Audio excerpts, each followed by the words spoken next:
우리는 나르시시스트와의 관계에서 셀 수 없이 많은 위협을 느낍니다. 나르시시스트들은 자신의 뜻대로 움직이지 않으면 위해를 가할 것처럼 늘 상대방을 겁박하는데요. 비겁하게도 만만한 상대 앞에서만 이런 행동을 합니다. 힘이 세 보이는 사람들, 자신에게 위해를 가할 수 있을 것 같은 무서워 보이는 사람들, 그리고 대중 앞에서는 늘 자신의 본 모습을 감추고 선하고 충성스러운 모습을 보이죠. 만만한 상대 앞에서만 가면을 벗고 실제 모습을 드러냅니다. 따라서 피해자들은 늘 다른 사람들이 알 수 없는 은밀한 곳에서 위협을 당하죠.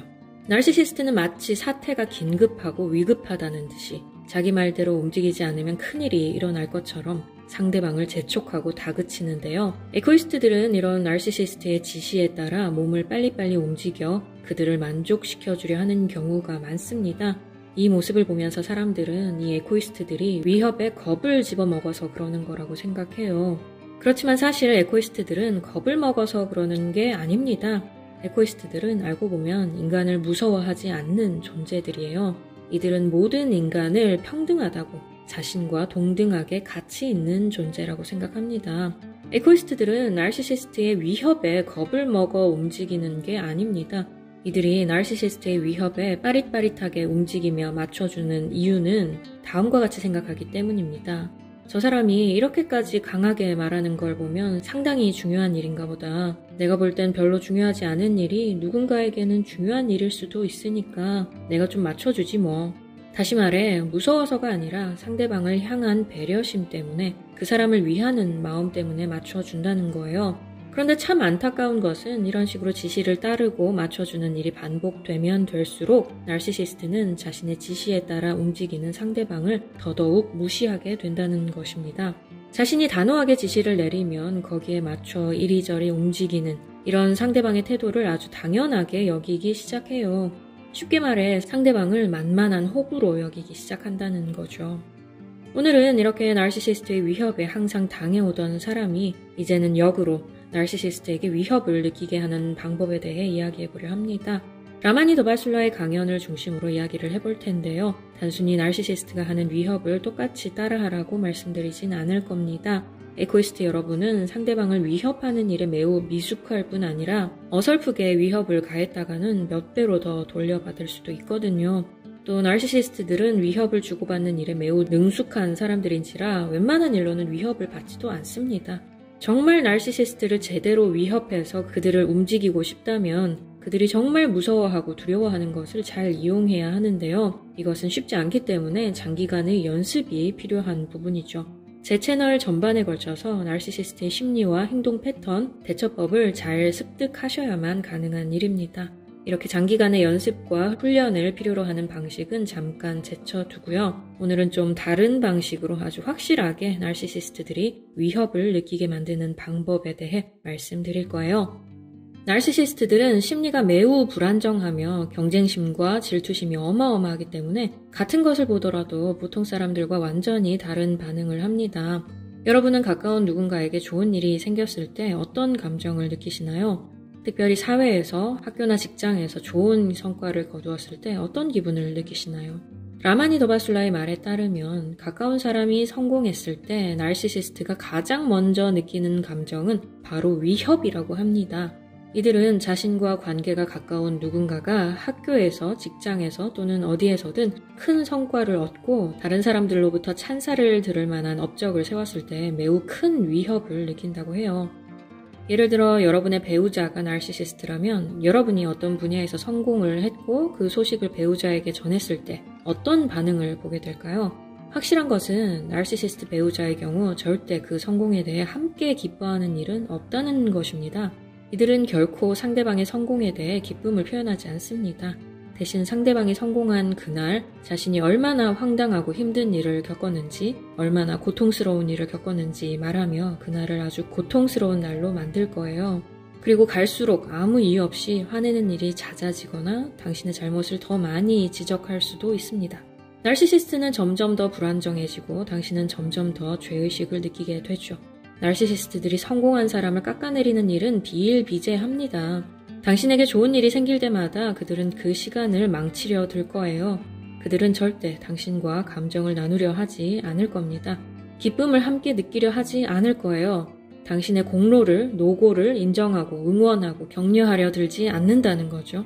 이에 반해 에코이스트들은 자신의 마음을 함께 나누고픈 욕구가 매우 큰 사람들입니다. 이들은 자신이 느낀 것을 표현하려고 계속해서 노력할 거예요.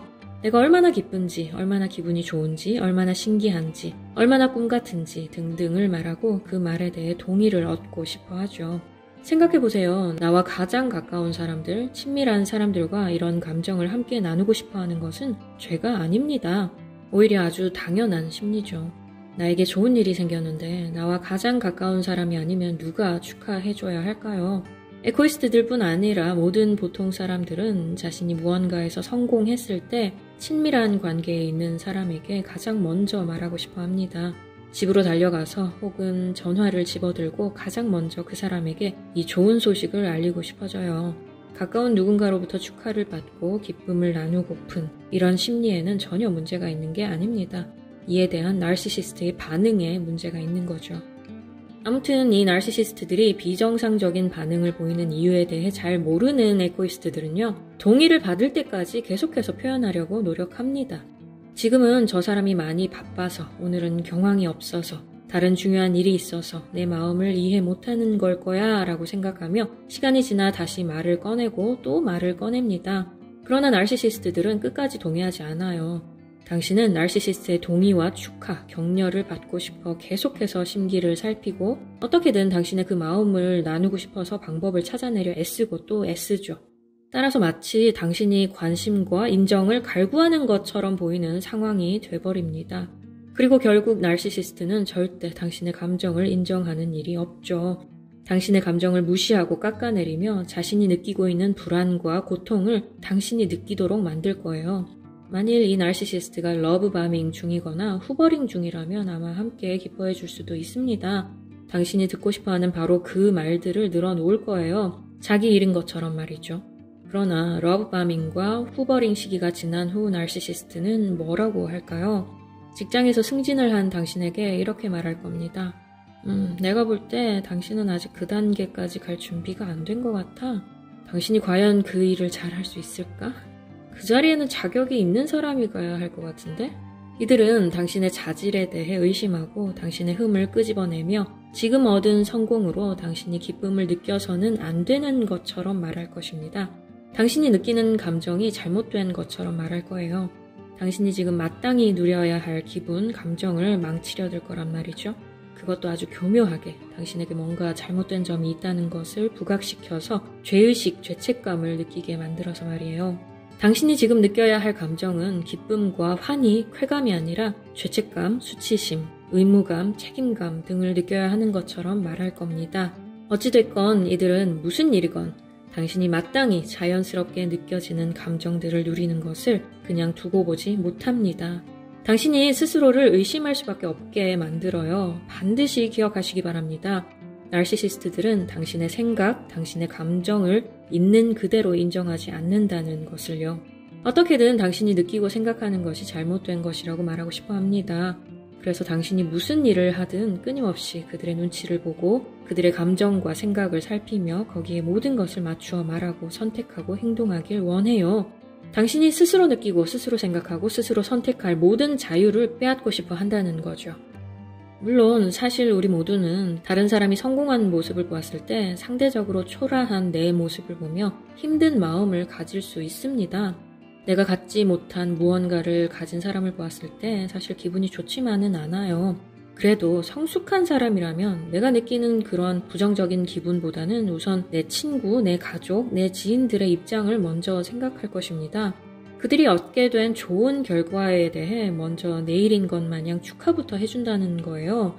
그리고 그 사람의 성공을 따라가지 못하는 나의 현실이 원망스러울 때도 있겠지만 그것을 그 사람의 잘못이라고 생각하지는 않습니다. 그 사람의 성공이 곧 나의 불행이라고 생각하지 않아요. 만일 그 사람에 대해서 부정적인 마음을 품었었더라도 스스로 깨닫고 그런 생각을 해선 안 된다고 자책하고 부끄러워하기도 합니다. 나보다 성공한 그 사람을 어떻게든 끌어내리는 일에 혈안이 되어 있지는 않다는 거죠. 그러나 나르시시스트들은 다릅니다. 자신과 가까운 사람이 자기보다 성공하면 그 사람이 마치 자신을 공격한 것과 같은 느낌을 받는다는 겁니다. 그 사람이 일부러 자신을 공격한 것 마냥 그 사람에게 죄의식을 느끼게 만드는 데에 집착해요. 그 사람이 해서는 안 되는 일을 한 것처럼 대합니다. 상대의 성공에 대해 함께 기뻐해주지는 못할 망정 그 사람을 죄인 취급하는 거예요. 어떻게든 상대방에게 죄의식을 느끼게 만듭니다. 자신이 느껴야 할 양심의 가책, 죄의식을 상대방에게 다 떠넘기려 해요. 만일 어린아이가 나르시시스트 부모에게 이렇게 말했다고 봅시다. 엄마, 여기 봐요. 나 트로피 받았어요. 아빠, 이것 봐요. 나 글짓기에서 상 받았어요. 오늘 선생님이 칭찬해 주셨어요.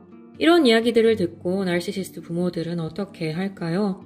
절대 아이의 말에 귀 기울이지 않습니다. 아이는 이전에 없었던 놀라운 일을 경험한 것에 대해 표현하지만 나르시시스트 부모의 경우 뭐 그딴 걸 가지고 호들갑이냐, 트로피 하나 더 받을 줄 알았는데 실망이다, 영어는 100점인데 수학은 왜 그만큼 못하냐, 네가 얼마나 지원을 많이 받는데 그것보다는 더 잘해야 되는 거 아니냐 등등의 말로 아이의 말과 행동이 마치 정상이 아닌 것처럼 그 행동에 잘못이 있다는 듯이 대합니다. 이러한 부모 밑에서 자란 아이들은 자신의 성공이 부모의 심기를 상하게 만든다는 것을 깨닫게 돼요.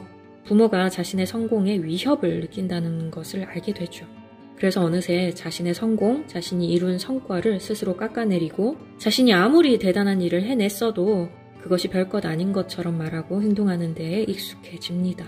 부모의 심기를 건드리지 않기 위해서 말이에요. 너무도 많은 일들을 했고 너무도 훌륭하게 잘 해내고도 이건 아무것도 아니야, 아직 부족해, 아직 멀었어 등등의 말을 되뇌이며 그 어떤 상황에서도 스스로를 채찍질해댈 뿐입니다. 나르시시스트 부모뿐 아니라 모든 나르시시스트 곁에 있는 사람들이 이와 같은 생각에 빠지기 쉽습니다. 무언가를 열심히 해서 좋은 결실을 맺는 것에 대해 자꾸만 부정적으로 생각하게 된다는 거예요. 다름 아닌 나르시시스트의 영향 때문에 그런 생각을 하게 됩니다. 만일 나의 성공을 보면서 진심으로 기뻐하고 놀라워하고 감탄하고 더 응원해주고 더 격려해주는 사람들이 내 주변에 가득했다면 하지 않았을 생각을 이 나르시시스트들 때문에 하게 된다는 거죠. 그러므로 혹시라도 내가 성공해도 되는 걸까? 내가 성공하는 것이 나쁜 결과를 가져오는 게 아닐까? 내가 성공을 하면 누군가를 불행하게 만드는 일이 아닐까라는 생각을 갖고 있다면 그 생각에서 벗어나시기 바랍니다. 당신은 성공해도 괜찮습니다. 나르시시스트가 심어준 생각대로 살지 마세요. 당신이 성공했을 때 위협을 느끼고 질투하고 교묘하게 공격할 사람들은 나르시시스트밖에 없습니다. 나르시시스트의 영향 때문에 내 인생을 왜곡시키지 마세요. 나르시시스트들은 당신이 성공하면 당신을 깎아내리려 들 것이고 당신이 실패하면 당신을 더 짓밟으려 할 것입니다. 그들이 어떤 감정을 느끼고 어떤 반응을 보일지를 삶의 기준으로 삼지 마세요. 당신의 삶은 나르시시스트와 상관없이 결정되어야 합니다. 만일 당신이 나르시시스트의 영향을 전혀 받지 않는 상태에서 스스로의 삶을 성공적으로 꾸려간다면 나르시시스트는 당신으로 인해 위협을 느끼면서도 그 감정을 전가할 상대가 없어 고스란히 위협의 감정을 스스로 떠안을 수밖에 없게 됩니다. 결국 우리가 나르시시스트들에게 할 수 있는 최고의 복수는 성공이라는 결론을 내볼 수 있겠죠. 물론 그냥 성공만 해서는 안 되고 아까 말씀드린 것처럼 나르시시스트의 영향을 전혀 받지 않는 정서적으로 독립된 상태에서 성공을 해야 합니다. 나르시시스트들의 심리를 잘 파악해서 더 이상 그들로부터 정서적으로 전혀 영향받지 않는 상태에서 성공해야만 한다는 거예요. 나르시시스트들이 당신의 성공을 깎아내리고 당신에게 죄의식을 느끼게 하고 싶어도 그렇게 하지 못하는 만만하지 않은 사람이 된 상태에서 성공해야 합니다. 그런 당신의 성공한 모습을 볼 때 나르시시스트는 마치 당신으로부터 엄청난 공격을 받은 것처럼 위협을 느끼면서도 더 이상 당신을 어떻게 하지 못하는 자신의 무능감에 진저리 치게 될 거예요. 당신이 자신보다 우월한 존재임을 어쩔 수 없이 인정해야만 하는 상황에 놓이는 것이죠. 이것은 나르시시스트로 하여금 자신의 주제를 제대로 파악하도록 만드는 일에 해당합니다. 그러니 나르시시즘의 지식을 갖춘 상태에서 얼마든지 당신은 성공해도 괜찮습니다. 그리고 성공만 괜찮습니까? 실패해도 괜찮습니다. 성공하기 위해 노력하다 수없이 실패하고 좌절해도 괜찮습니다. 여러분이 하는 모든 성공과 실패가 다 가치 있고 소중한 것이에요. 사실 모차르트, 바흐, 베토벤도 수없이 많은 실패작들을 만들어내는 와중에 소수의 성공작들을 건져낼 수 있었다고 합니다. 많이 시도하고 많이 실패하고 실패를 통해 작은 교훈을 얻고 그 교훈을 밑거름 삼아 다시 시도하고 그렇게 조금씩 성장하며 이루는 것이 성공입니다. 나르시시스트는 당신이 크고 작은 실수와 실패를 할 때마다 비웃고 조롱하며 당신을 깎아내리고 심지어 당신이 성공을 했을 때조차도 당신을 비난하겠지만 거기에 절대 영향받지 않기를 바랍니다. 당신의 성공을 기뻐해주는 진실한 사람들과 함께 당신의 인생을 성공적으로 꾸려나가세요. 나르시시스트들이 자기 성품 때문에 어떤 비참한 운명을 맞이하든 그것은 그들의 책임이지 타인의 책임이 아닙니다. 그들이 성공적인 인생을 살고 싶다면 그들 내면의 나르시시즘부터 버려야 할 것입니다. 랄프 월도 에머슨이 말했죠. 운명은 성품의 결과다. 여러분의 고귀한 성품에 나르시시즘에 대한 지식을 더하셔서 스스로를 지키며 다른 이들에게 아름다운 영향을 끼치는 성공적인 인생으로 나아가게 되시기 바랍니다. 나르시시스트와의 관계로 인해 심각한 고통을 겪고 있다면 전문가의 도움을 받는 것이 최선임을 늘 기억해 주시고요. 그럼 여러분의 모든 문제가 다 해결되기를 바라면서 저는 또 다음 시간에 뵙도록 하겠습니다.